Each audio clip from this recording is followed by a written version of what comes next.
दोस्तों, एक बार की बात है।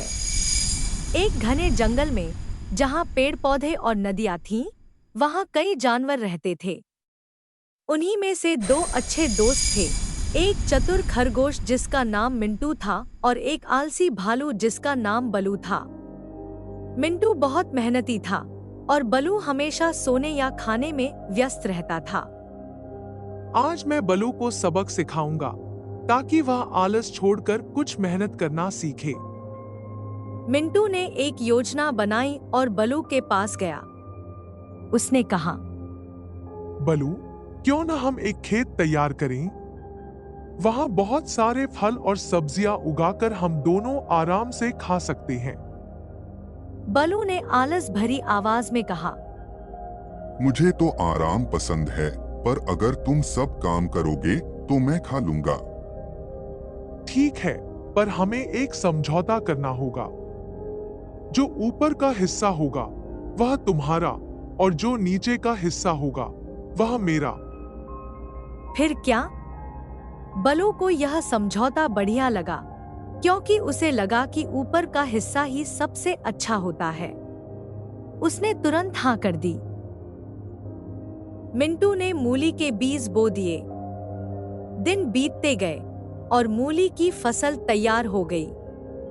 जब फसल कटने का समय आया, तो मिंटू ने बलू से कहा, अब समय आ गया है कि हम अपनी फसल बांट लें। जैसा तय हुआ था, ऊपर का हिस्सा तुम्हारा और नीचे का मेरा। मूली के ऊपर तो केवल पत्ते थे और नीचे स्वादिष्ट मूली। बलू को यह देखकर गुस्सा आया, लेकिन वह कुछ नहीं कर सका। अब बलू ने मिंटू से कहा, अगली बार मैं नीचे का हिस्सा लूंगा और तुम ऊपर का ले लेना। मिंटू मुस्कुराया और इस बार उसने मक्का बो दिया। जब मक्का की फसल तैयार हुई, तो बलू को फिर से बेवकूफ बना दिया गया। मक्का का ऊपर का हिस्सा था मीठे मीठे दाने और नीचे था केवल सूखा डंठल। अब बलू को समझ में आ गया कि आलस में कुछ नहीं मिलता। उसने मिंटू से माफी मांगी और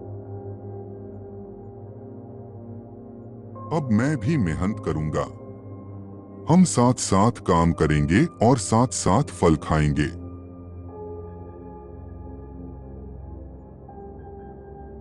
इस बार मिंटू और बलू ने मिलकर सब्जियां और फल उगाए और दोनों ने मेहनत का फल मीठा पाया। बलू ने आलस छोड़ दिया और अब वह भी मिंटू की तरह मेहनती हो गया। वाओ! दोस्तों, इस वीडियो से यह सीख मिलती है कि आलस से कुछ नहीं मिलता। मेहनत ही असली सफलता का रास्ता है।